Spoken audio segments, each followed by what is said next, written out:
Welcome back. This is part 4 of Promised Land chats. And so today I'm going to talk about the 7 promises that God gave Joshua before he entered the Promised Land. God always gives us promises to prepare us, to give us hope, to give us a future before we walk through the seasons and the ways to get into those things. There's always a transition, there's always a process to walk through, but God always gives us grace, he gives us faith, he gives us promises to hold on to, because we can trust him, because he's a good father and he fulfills all the promises that he says. So the 7 promises are actually in chapter 1, of course, because chapter 1 is just so good, you cannot go past it. So it starts with just after he's told him to get ready to cross the Jordan River, and he tells him what he's giving him. So it's like a motivator to get him to go. So it says, every part, in verse 3, every part of the land where you march, I will give you as I promised Moses. Your borders will extend from the southern desert to the northern mountains of Lebanon, and from the great river Euphrates in the east to the Mediterranean in the west, including all the land of the Hittites. Joshua, no one will be able to defeat you for the rest of your life. I will be with you as I was with Moses, and I will never fail nor abandon you. You must be strong and brave. You will lead the people to acquire and apportion the land that I promised their ancestors. I will give them. You must remain very strong and courageous. Be faithful to obey all the teachings that my servant Moses commanded you to follow. Do not deviate from him, which is God, to the right or to the left, so that you will have overwhelming success in everything you undertake.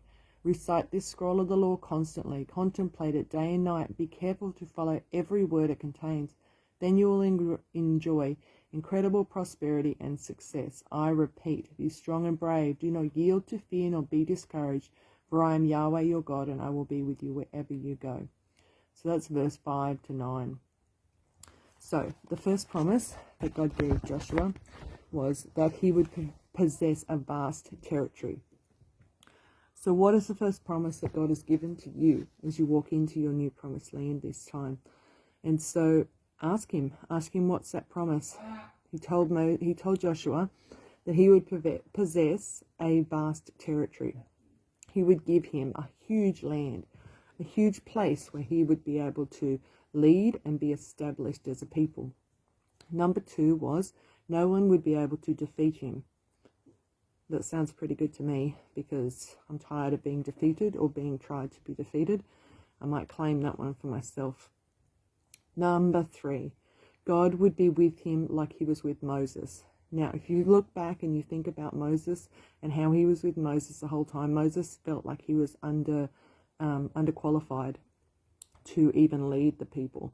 He had a stutter, I believe, and he wanted his brother to be in charge. His brother had to be with him wherever he went, so that he could sort of interpret all the things that Moses was saying, because he was so nervous and he was so unconfident about who God said that he was, but God used him nonetheless.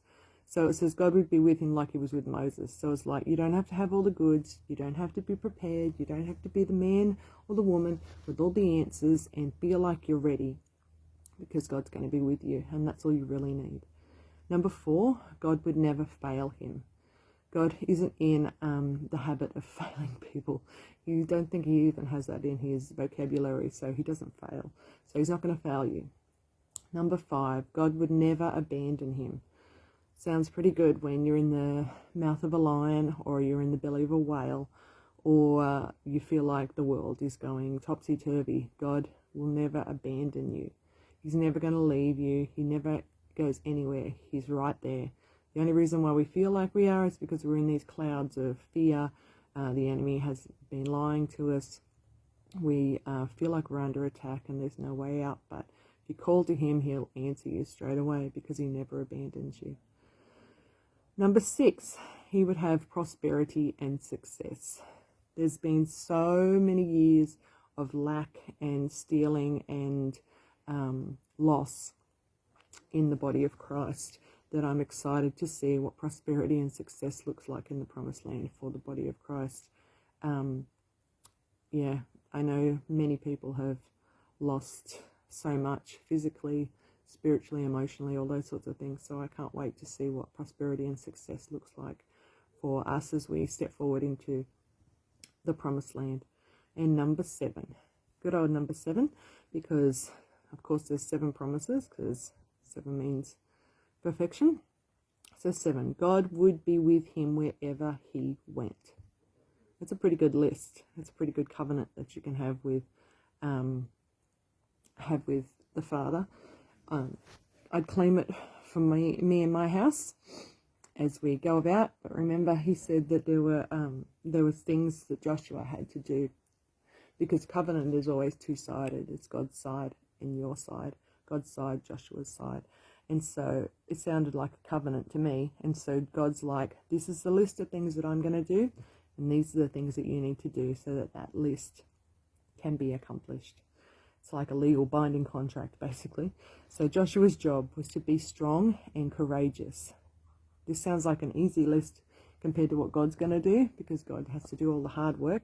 But I think our side is pretty tough too. We have to be strong and courageous. We have to be faithful to obey God in law and deed. That's huge in this day and age, in this time. Be faithful to obey God in law and deed. If he tells us to do something, if it looks ridiculous, just do it. Obey what he says in his word. We need to get back to reading his word and knowing exactly what he says in his word. Don't yield to fear or be intimidated or discouraged. So